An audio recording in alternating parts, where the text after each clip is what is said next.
Feliz y bendecido día, aprendiendo un curso de milagros.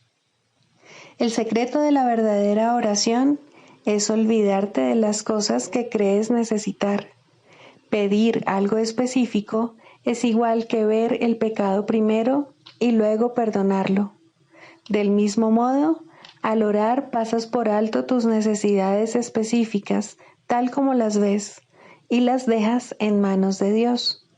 Ahí se convierten en los regalos que le haces, pues le dicen que no antepondrás otros dioses a Él, ni que quieres otro amor que el suyo. Este libro es un comienzo, no un final.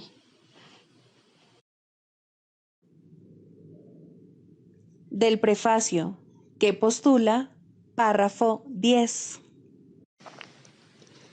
Lo opuesto a ver con los ojos del cuerpo es la visión de Cristo, la cual refleja fortaleza en vez de debilidad, unidad en vez de separación y amor en vez de miedo. Lo opuesto a oír con los oídos del cuerpo es la comunicación a través de la voz que habla en favor de Dios, el Espíritu Santo, el cual mora en cada uno de nosotros. Su voz nos parece distante y difícil de oír, porque el ego, que habla en favor del yo falso y separado, parece hablar a voz en grito. Sin embargo, es todo lo contrario. El Espíritu Santo habla con una claridad inequívoca y ejerce una atracción irresistible. Nadie puede ser sordo a sus mensajes de liberación y esperanza, a no ser que elija identificarse con el cuerpo. Ni nadie puede dejar de aceptar jubilosamente la visión de Cristo a cambio de la miserable imagen que tiene de sí mismo. Introducción. Este es un curso de milagros. Es un curso obligatorio. Solo el momento en que decides tomarlo es voluntario. Tener libre albedrío no quiere decir que tú mismo puedas establecer el plan de estudios. Significa únicamente que puedes elegir lo que quieres aprender en cualquier momento dado.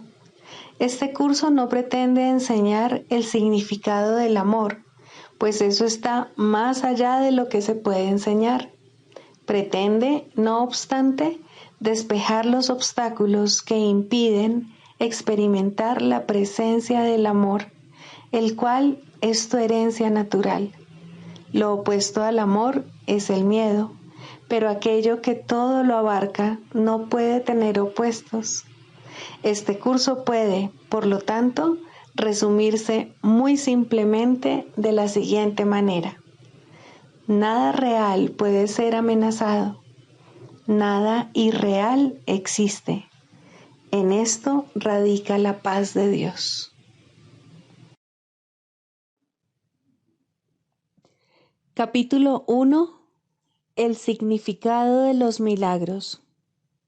Primero, principios de los milagros. Principio 3. Los milagros ocurren naturalmente como expresiones de amor. El verdadero milagro es el amor que los inspira. En este sentido, todo lo que procede del amor es un milagro. Capítulo 1. El significado de los milagros. 2. La revelación, el tiempo y los milagros. La revelación produce una suspensión completa, aunque temporal, de la duda y el miedo. Refleja la forma original de comunicación entre Dios y sus creaciones, la cual entraña la sensación extremadamente personal de creación que a veces se busca en las relaciones físicas. La proximidad física no puede proporcionarla. Los milagros, en cambio, son genuinamente interpersonales y conducen a un auténtico acercamiento a los demás. La revelación te une directamente a Dios. Los milagros te unen directamente a tu hermano. Ni la revelación ni los milagros emanan de la conciencia, aunque ambos se experimentan en ella. La conciencia es el estado que induce a la acción, aunque no la inspira. Eres libre de creer lo que quieras y tus actos dan testimonio de lo que crees. La revelación es algo intensamente personal y no puede transmitirse de forma que tenga sentido. De ahí que cualquier intento de describirla con palabras sea inútil. La revelación induce solo a la experiencia. Los milagros, por otra parte, inducen a la acción. Por ahora resultan más útiles debido a su naturaleza interpersonal.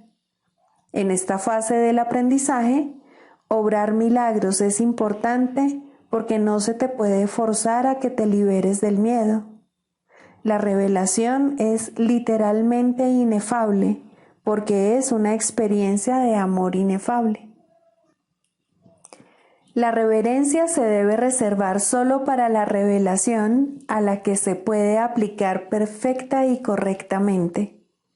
No es una reacción apropiada hacia los milagros porque un estado de reverencia es un estado de veneración, lo cual implica que uno de rango inferior se encuentra ante su creador. Tú eres una creación perfecta y deberías sentir reverencia solamente en presencia del Creador de la perfección. El milagro es, por lo tanto, un gesto de amor entre iguales. Los que son iguales no deben sentir reverencia los unos por los otros, pues la reverencia implica desigualdad. Por consiguiente, no es una reacción apropiada hacia mí. Un hermano mayor merece respeto por su mayor experiencia y obediencia por su mayor sabiduría. También merece ser amado por ser un hermano y devoción si es devoto. Es tan solo mi devoción por ti lo que me hace merecedor de la tuya. No hay nada con respecto a mí que tú no puedas alcanzar. No tengo nada que no proceda de Dios. La diferencia entre nosotros por ahora estriba en que yo no tengo nada más. Esto me coloca en un estado que en ti es solo latente. Nadie viene al Padre sino por mí, no significa que yo esté en modo alguno separado de ti o que sea diferente, excepto en el tiempo, y el tiempo no existe realmente. La afirmación tiene más sentido desde el punto de vista de un eje vertical que de uno horizontal. Tú estás debajo de mí y yo estoy debajo de Dios. En el proceso de ascensión, yo estoy más arriba porque sin mí la distancia entre Dios y el hombre sería demasiado grande para que tú la pudieses salvar. Yo salvo esa distancia por ser tu hermano mayor, por un lado, y por el otro, por ser un hijo de Dios. La devoción que les profeso a mis hermanos es lo que me ha puesto a cargo de la filiación que completo porque formo parte de ella. Tal vez esto parezca contradecir la afirmación yo y el Padre somos uno. Pero esa afirmación consta de dos partes en reconocimiento de la mayor grandeza del Padre. Las revelaciones son indirectamente inspiradas por mí debido a mi proximidad al Espíritu Santo y a que me mantengo alerta para cuando mis hermanos estén listos para recibir la revelación. De esta manera puedo obtener para ellos más de lo que ellos podrían obtener para sí mismos. El Espíritu Santo es el mediador entre la comunicación superior y la inferior y mantiene abierto para la revelación el canal directo de Dios hacia ti. La revelación no es recíproca. Procede de Dios hacia ti, pero no de ti hacia Dios. El milagro reduce al mínimo la necesidad del tiempo. en el plano longitudinal u horizontal, el reconocimiento de la igualdad de los miembros de la filiación parece requerir un tiempo casi interminable. El milagro, no obstante, entraña un cambio súbito de la percepción horizontal a la vertical. Esto introduce un intervalo del cual tanto el que da como el que recibe emergen mucho más adelantados en el tiempo de lo que habrían estado de otra manera. El milagro, pues, tiene la propiedad única de abolir el tiempo en la medida en que hace innecesario el intervalo de tiempo que abarca. No existe relación alguna entre el tiempo que un milagro tarda en llevarse a cabo y el tiempo que abarca. El milagro sustituye a un aprendizaje que podría haber durado miles de años. Lo hace en virtud del reconocimiento implícito de la perfecta igualdad que existe entre el que da y el que recibe, en la que se basa el milagro. El milagro acorta el tiempo al producir su colapso, eliminando de esta manera ciertos intervalos dentro del mismo. Hace esto, no obstante, dentro de la secuencia temporal más amplia.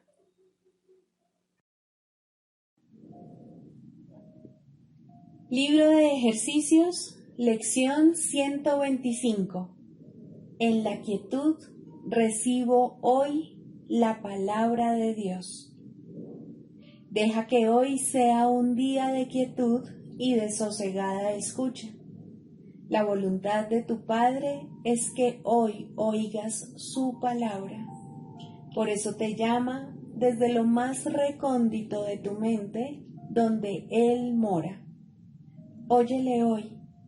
No podrá haber paz hasta que su palabra sea oída por todos los rincones del mundo y tu mente, escuchando en quietud, acepte el mensaje que el mundo tiene que oír para que pueda dar comienzo la serena hora de la paz. Este mundo cambiará gracias a ti. Ningún otro medio puede salvarlo, pues el plan de Dios es simplemente este. El Hijo de Dios es libre de salvarse a sí mismo y se le ha dado la palabra de Dios para que sea su guía, y ésta se encuentra para siempre a su lado y en su mente, a fin de conducirlo con certeza a casa de su Padre por su propia voluntad, la cual es eternamente tan libre como la de Dios. No se le conduce a la fuerza, sino con amor. No es juzgado, sino santificado. Hoy oiremos la voz de Dios en la quietud, sin la intromisión de nuestros insignificantes pensamientos, ni la de nuestros deseos personales, y sin juzgar en modo alguno su santa palabra. Tampoco nos juzgaremos a nosotros mismos hoy, pues lo que somos no puede ser juzgado. Nos hallamos mucho más allá de todos los juicios que el mundo ha formado contra el Hijo de Dios. El mundo no lo conoce. Hoy no prestaremos oídos al mundo, sino que aguardaremos silenciosamente la palabra de Dios. Santo Hijo de Dios, oye a tu Padre. Su voz quiere darte su santa palabra para que disemines por todo el mundo las buenas nuevas de la salvación y de la santa hora de la paz. Nos congregamos hoy en el trono de Dios, en el sereno lugar de tu mente, donde Él mora para siempre, en la santidad que creó y que nunca ha de abandonar. Él no ha esperado a que tú le devuelvas tu mente para darte su palabra. Él no se ocultó de ti cuando tú te alejaste por un breve periodo. Para Él, las ilusiones que abrigas de ti mismo no tienen ningún valor. Él conoce a su Hijo y dispone que siga siendo parte de Él a pesar de sus sueños y a pesar de la locura que le hace pensar que su voluntad no es su voluntad. Él te habla hoy. Su voz espera tu silencio, pues su palabra no puede ser oída hasta que tu mente no se haya aquietado por un rato y tus vanos deseos hayan sido acallados. Aguarda su palabra en silencio. Hay una paz en ti a la que puedes recurrir hoy a fin de que te ayude a preparar a tu santísima mente para oír la voz que habla por su Creador. En 3 ocasiones hoy y en aquellos momentos que sean más conducentes a estar en silencio, deja de escuchar al mundo durante 10 minutos y elige en su lugar escuchar plácidamente la palabra de Dios. Él te habla desde un lugar que se encuentra más cerca de ti que tu propio corazón. Su voz está más cerca de ti que tu propia mano. Su amor es todo lo que eres y todo lo que Él es. Su amor es lo mismo que tú eres y tú eres lo mismo que Él es. Es tu voz la que escuchas cuando Él te habla. Es tu palabra la que Él pronuncia. Es la palabra de la libertad y de la paz, de la unión de voluntades y propósitos, sin separación o división, en la única mente del Padre y del Hijo. Escucha hoy a tu ser en silencio y deja que te diga que Dios nunca ha abandonado a su Hijo y que tú nunca has abandonado a tu ser. Solo necesitas estar muy quieto. No necesitas ninguna otra regla que esta para dejar que la práctica de hoy te eleve muy por encima del pensamiento del mundo y libere tu visión de lo que ven los ojos del cuerpo. Solo necesitas estar quieto y escuchar. Oirás la palabra en la que la voluntad de Dios, el Hijo, se une a la voluntad de su Padre en total armonía con ella y sin ninguna ilusión que se interponga entre lo que es absolutamente indivisible y verdadero. A medida que transcurra cada hora hoy, detente por un momento y acuérdate a ti mismo que tienes un propósito especial en este día: recibir en la quietud la palabra de Dios.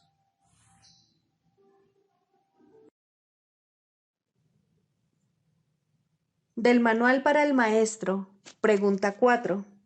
¿Cuáles son las características de los maestros de Dios? 5. Júbilo. El júbilo es el resultado inevitable de la mansedumbre. La mansedumbre significa que el miedo es ahora imposible. ¿Qué podría entonces obstaculizar el júbilo? Las manos abiertas de la mansedumbre están siempre colmadas. Los mansos no experimentan dolor, no pueden sufrir. ¿Cómo no habrían de ser felices? Están seguros de que son amados y de que, por lo tanto, están a salvo. El júbilo va unido a la mansedumbre, tan inevitablemente como el pesar acompaña al ataque. Los maestros de Dios confían en Él y están seguros de que su Maestro va delante de ellos, asegurándose de que no les acontezca ningún daño. Disponen de sus dones y siguen su camino, porque la voz de Dios los dirige en todo. El júbilo es su himno de gratitud, y Cristo los contempla también con agradecimiento. La necesidad que Él tiene de ellos es tan grande como la que ellos tienen de Él. Qué gozo tan inmenso compartir el propósito de la salvación.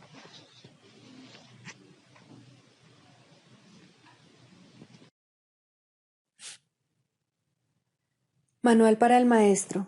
Pregunta 5. ¿Cómo se logra la curación? Para que la curación pueda tener lugar, es necesario que se entienda el propósito de la ilusión de la enfermedad.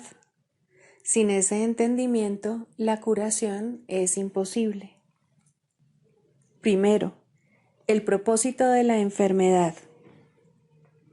La curación se logra en el instante en que el enfermo deja de atribuirle valor al dolor. ¿Quién elegiría sufrir a menos que pensase que con ello podría ganar algo y algo que tiene valor para él? Indudablemente cree que está pagando un precio módico por algo de mayor valor, pues la enfermedad es una elección, una decisión. Es la elección de la debilidad procedente de la equivocada convicción de que es fuerza. Cuando esto ocurre, se ve a la verdadera fuerza como una amenaza y a la salud como algo peligroso. La enfermedad es un método concebido en la locura para sentar al Hijo de Dios en el trono de su Padre. A Dios se le ve como algo externo, poderoso y feroz, ansioso por quedarse con todo el poder para sí mismo. Solo con su muerte puede su Hijo conquistarle. ¿Y qué representa la curación dentro de esta loca convicción? Simboliza la derrota del Hijo de Dios y el triunfo de su Padre sobre él. Representa el desafío supremo, en forma directa, que el Hijo se ve forzado a aceptar. Representa todo lo que él se ocultaría a sí mismo para proteger su vida. Si se cura, él es responsable de sus pensamientos, y si es responsable de sus pensamientos, será destruido a fin de demostrarle cuán débil y miserable era. Mas, si él mismo elige la muerte, su debilidad se convierte en su fuerza. Ahora se ha impuesto a sí mismo lo que Dios le habría impuesto, y de esta forma ha usurpado completamente el trono de su Creador. Segundo, un cambio de percepción. La curación es directamente proporcional al grado de reconocimiento alcanzado con respecto a la falta de valor de la enfermedad. Solo con decir, con esto no gano nada, uno se curaría. Pero antes de uno poder decir esto, es preciso reconocer ciertos hechos. En primer lugar, resulta obvio que las decisiones son algo propio de la mente, no del cuerpo. Si la enfermedad no es más que un enfoque defectuoso de solventar problemas, tiene que ser entonces una decisión. Y si es una decisión, es la mente y no el cuerpo la que la toma. La resistencia a reconocer este hecho es enorme, ya que la existencia del mundo tal como lo percibes depende de que sea el cuerpo el que toma las decisiones. Términos tales como instintos, reflejos y otros similares representan intentos de dotar al cuerpo con motivadores no mentales. En realidad, tales términos no hacen más que enunciar o describir el problema, pero no lo resuelven. La base fundamental de la curación es la aceptación del hecho de que la enfermedad es una decisión que la mente ha tomado a fin de lograr un propósito para el cual se vale del cuerpo. Y esto es cierto con respecto a cualquier clase de curación. El paciente que acepta esto se recupera. Si se decide en contra de la recuperación, no sanará. ¿Quién es el médico entonces? La mente del propio paciente. El resultado acabará siendo el que él decida. Agentes especiales parecen atenderle, sin embargo, no hacen otra cosa que dar forma a su elección. Los escoge con vistas a darle forma tangible a sus deseos, y eso es lo único que hacen. En realidad, no son necesarios en absoluto. El paciente podría sencillamente levantarse sin su ayuda y decir, no tengo ninguna necesidad de esto. No hay ninguna forma de enfermedad que no se curase de inmediato. ¿Qué es lo único que se necesita para que este cambio de percepción tenga lugar? Simplemente esto, el reconocimiento de que la enfermedad es algo propio de la mente y de que no tiene nada que ver con el cuerpo. ¿Qué te cuesta este reconocimiento? Te cuesta el mundo que ves, pues ya nunca más te parecerá que es el mundo el que gobierna a la mente. Con este reconocimiento se le atribuye la responsabilidad a quien verdaderamente la tiene, no al mundo, sino a aquel que contempla el mundo y lo ve como no es, pues ve únicamente lo que elige ver, ni más ni menos. El mundo no le hace nada, pero él pensaba que le hacía algo. Él tampoco le hace nada al mundo, ya que estaba equivocado con respecto a lo que el mundo era. En esto radica tu liberación de la culpabilidad y de la enfermedad, pues ambas son una misma cosa. Sin embargo, para aceptar esta liberación, la insignificancia del cuerpo tiene que ser una idea aceptable. Con esta idea, el dolor desaparece para siempre, pero con esta idea desaparece también cualquier confusión acerca de la creación. ¿Cómo podría ser de otra manera? Basta con poner causa y efecto en su verdadera secuencia con respecto a algo para que el aprendizaje se generalice y transforme al mundo. El valor de la transferencia de una idea verdadera no tiene límites ni final. El resultado final de esta lección es el recuerdo de Dios. ¿Qué significado tienen ahora la culpabilidad, la enfermedad, el dolor, los desastres y todos los sufrimientos? Al no tener ningún propósito, no puede sino desaparecer, y con ellos desaparecen también todos los efectos que parecían tener. Causa y efecto no son sino una réplica de la creación, vistos en su verdadera perspectiva, sin distorsiones y sin miedo, restablecen el cielo. Tercero, la función del Maestro de Dios. Si el paciente tiene que cambiar de mentalidad para poderse curar, ¿qué puede hacer el Maestro de Dios? ¿Puede cambiar la mentalidad del paciente por él? Desde luego que no. Para aquellos que ya están dispuestos a cambiar de mentalidad, la función del Maestro de Dios no es otra que la de regocijarse con ellos, pues se han convertido en maestros de Dios junto con Él. Con aquellos que no entienden lo que es la curación, no obstante, tienen una función más específica. Estos pacientes se dan cuenta de que ellos mismos han elegido la enfermedad. Por el contrario, creen que la enfermedad los ha elegido a ellos. No tienen tampoco una mentalidad abierta al respecto. El cuerpo les dice lo que tienen que hacer y ellos obedecen. No tienen idea de cuán demente es ese concepto. Solo con que lo sospecharan, se curarían. Pero no sospechan nada. Para ellos, la separación es absolutamente real. Los maestros de Dios van a estos pacientes representando otra alternativa que dichos pacientes han olvidado. La simple presencia del Maestro de Dios les sirve de recordatorio.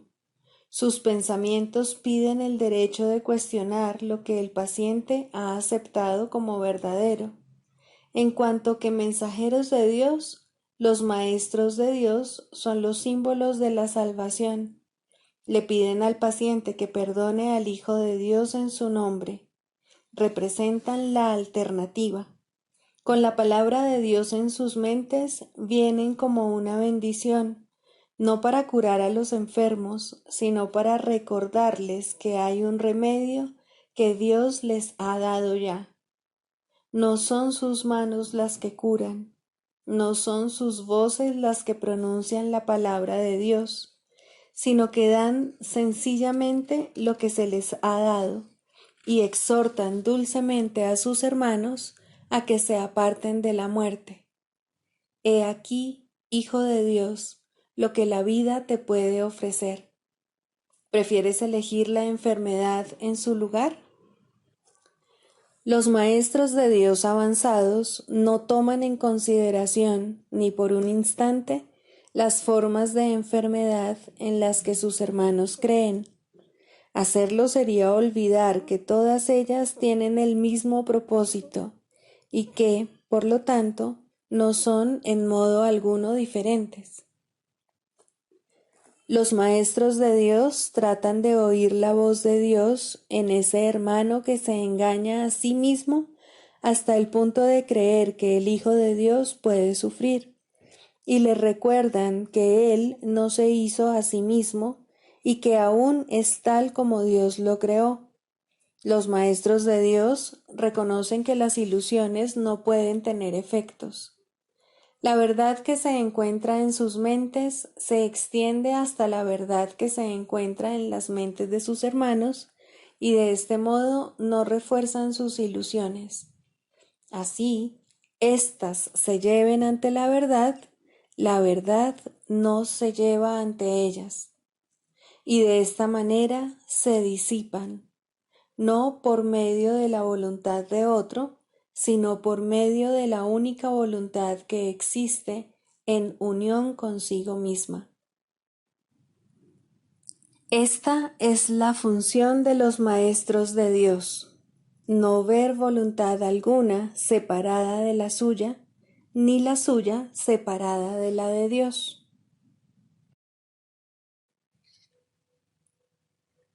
Clarificación de términos. Introducción.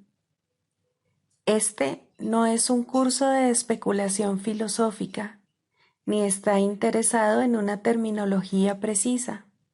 Se orienta únicamente hacia la expiación o corrección de la percepción. El medio de la expiación es el perdón. La estructura de la conciencia individual es esencialmente irrelevante, puesto que es un concepto que representa el error original o pecado original. Estudiar el error en sí no conduce a la corrección, si es que en efecto quieres tener éxito en poder pasarlo por alto. Y es precisamente este proceso de pasar por alto lo que el curso se propone enseñar. Todos los términos son potencialmente polémicos y quienes buscan controversia la encontrarán, mas quienes buscan clarificación también la encontrarán. Deben estar dispuestos, no obstante, a ignorar la controversia, reconociendo que es una defensa contra la verdad que se manifiesta en forma de maniobras dilatorias. Los argumentos teológicos como tales son necesariamente polémicos, ya que dependen de creencias y, por lo tanto, pueden ser aceptados o rechazados. Una teología universal es imposible, mientras que una experiencia universal no solo es posible, sino necesaria. Alcanzar esa experiencia es lo que el curso se propone. Solo cuando ésta se alcanza es posible la consistencia, porque solo entonces se acaba la incertidumbre. Este curso opera dentro del marco de referencia del ego, pues ahí es donde se necesita. No se ocupa de lo que está más allá de todo error, ya que está planeado únicamente para fijar el rumbo en dirección a ello. Por lo tanto, se vale de palabras, las cuales son simbólicas y no pueden expresar lo que se encuentra más allá de todo símbolo. El ego es el único que pregunta, puesto que es el único que duda. El curso simplemente ofrece otra respuesta, una vez que se ha planteado una pregunta. Dicha respuesta, no obstante, no recurre a la inventiva o al ingenio. Estos son atributos del ego. El curso es simple, tiene una sola función y una sola meta. Solo en eso es totalmente consistente, pues solo eso puede ser consistente. El ego exigirá muchas respuestas que este curso no provee. El curso no reconoce como preguntas aquellas que solo tienen la apariencia de preguntas, pero que son imposibles de contestar. El ego puede preguntar ¿cómo sucedió lo imposible? ¿A qué le ocurrió lo imposible? Y lo puede preguntar de muchas maneras, mas no hay una respuesta para ello, solo una experiencia. Busca solo esta y no permitas que la teología te retrase. Notarás que el énfasis que el curso pone en las cuestiones estructurales es muy breve y solo tiene lugar al principio. Dicho énfasis desaparece muy pronto para dar paso a la enseñanza central. Sin embargo, puesto que has pedido aclaraciones, a continuación se ofrecen unas cuantas para algunos de los términos utilizados.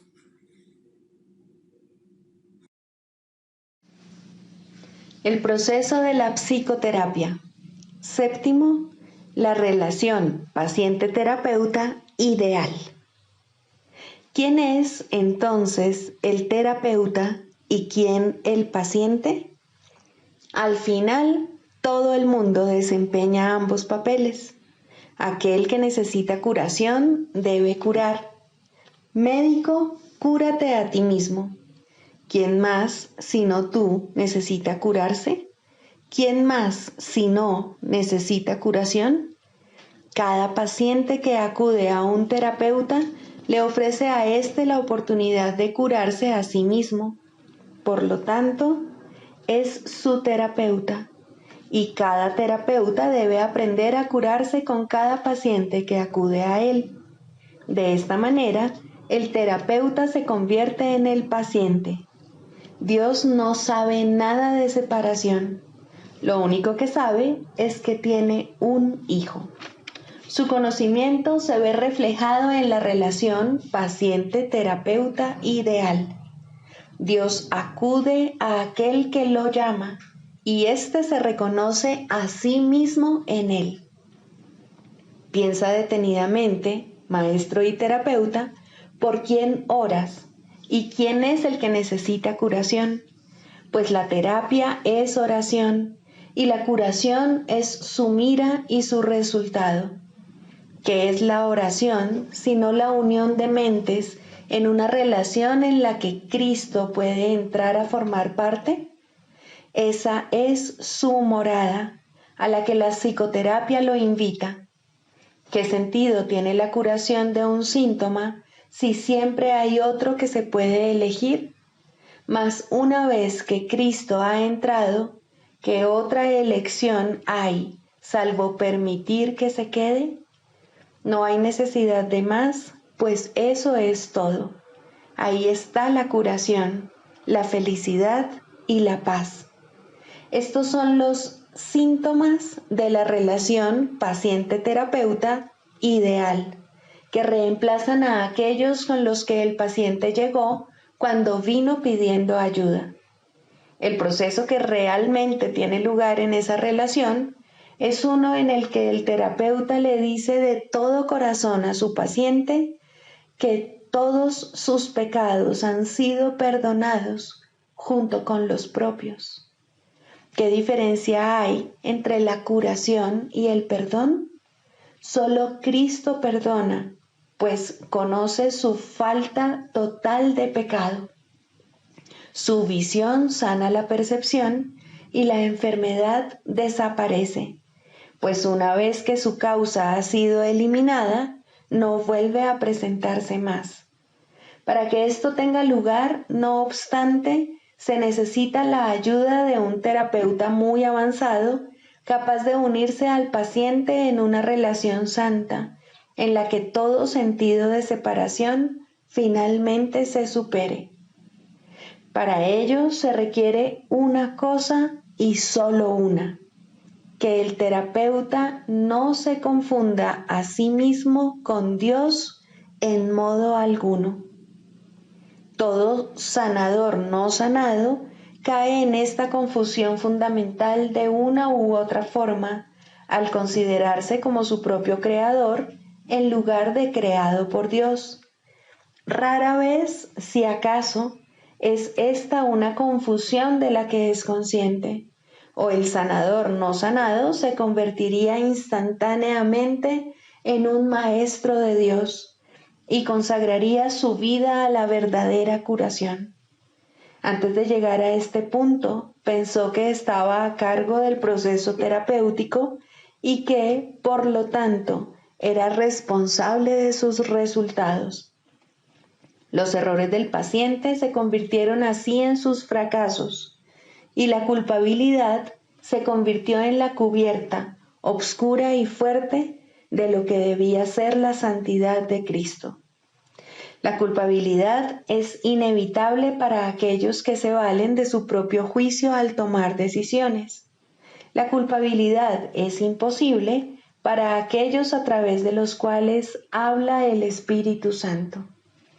Eliminar la culpabilidad es el verdadero objetivo de la terapia y el evidente objetivo del perdón.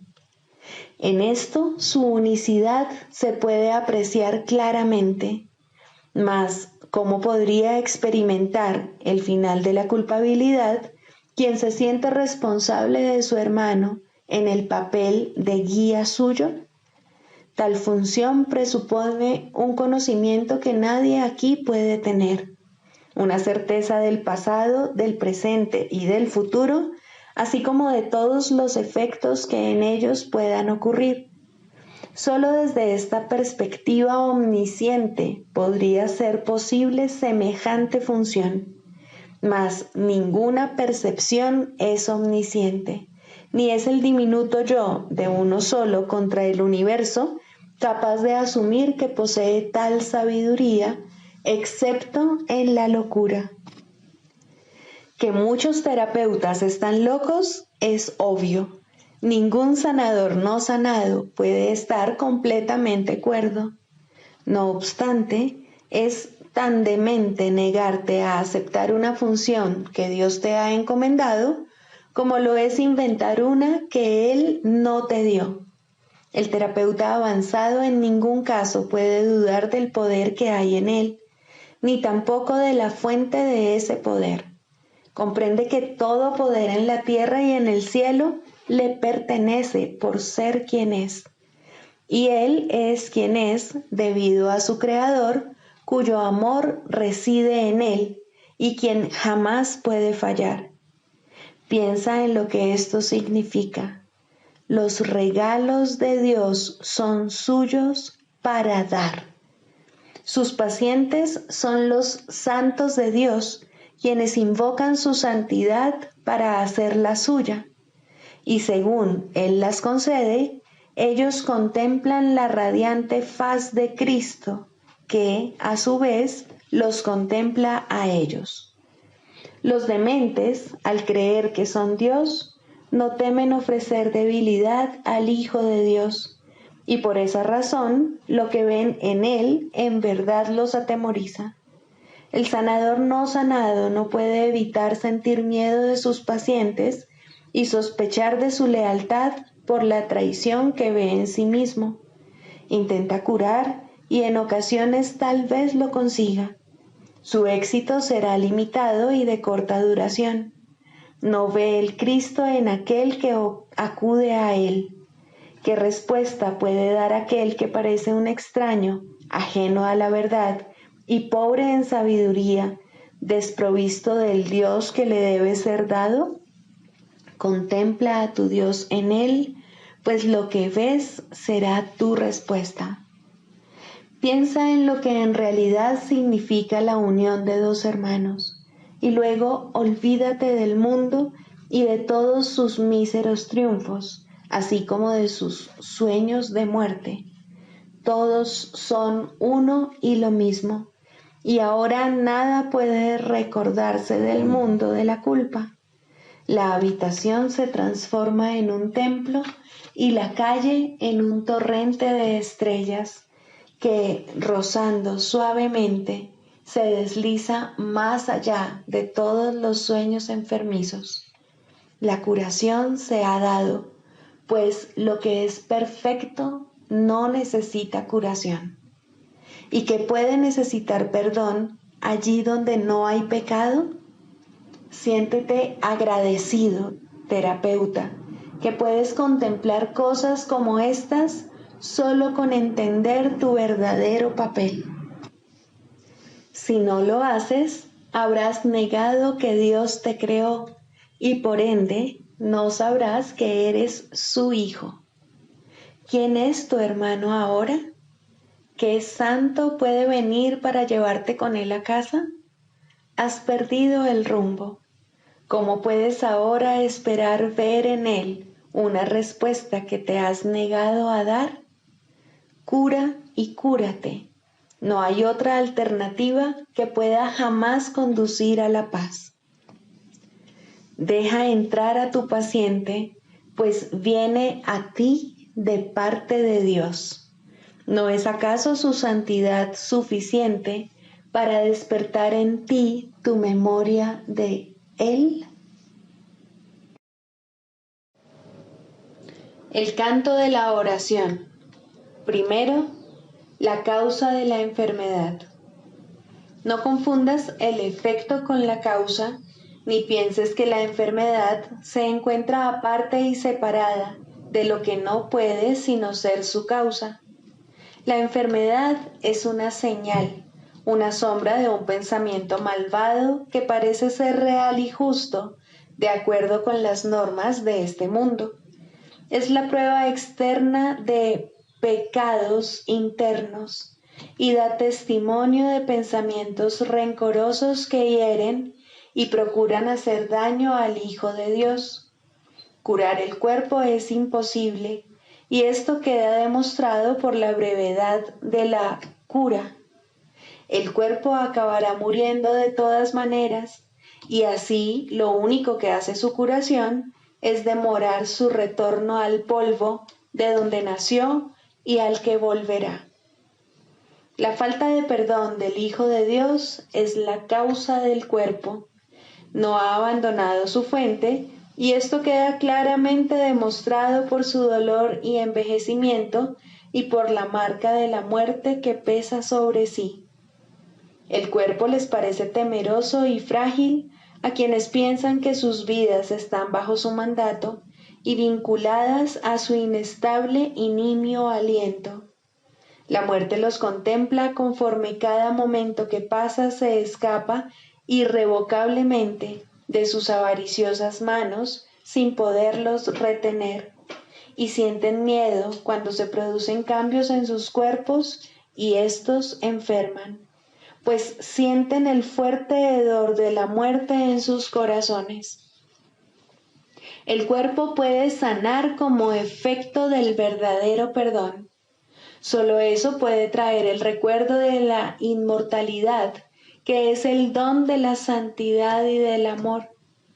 El perdón no puede sino ser concedido por la mente que comprende que debe pasar por alto todas las sombras que cubren la santa faz de Cristo, entre las cuales la enfermedad se debe considerar una de ellas. No es nada más que esto, la señal del juicio hecho de un hermano sobre otro hermano, y del Hijo de Dios sobre sí mismo, pues ha condenado al cuerpo a ser su prisión y olvidó que fue Él quien le adjudicó ese papel.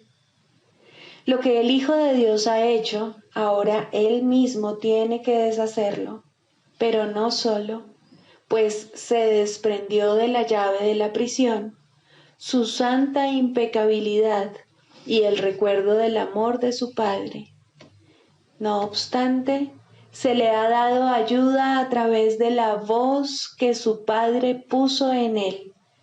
El poder de curar es ahora el don que le ha concedido su Padre, pues a través de su voz Él puede llegar hasta su Hijo y recordarle que el cuerpo puede convertirse en su morada elegida, pero nunca será su hogar en verdad. Es necesario distinguir, por lo tanto, entre la verdadera curación y su defectuosa contraparte. El mundo de los opuestos es el lugar de la curación, pues, ¿qué podría necesitar curación en el cielo? Tal como en el mundo, la oración puede pedir desacertadamente y la aparente caridad perdonar para matar. Así la curación puede ser tanto falsa como verdadera, testigo del poder del mundo o del eterno amor de Dios.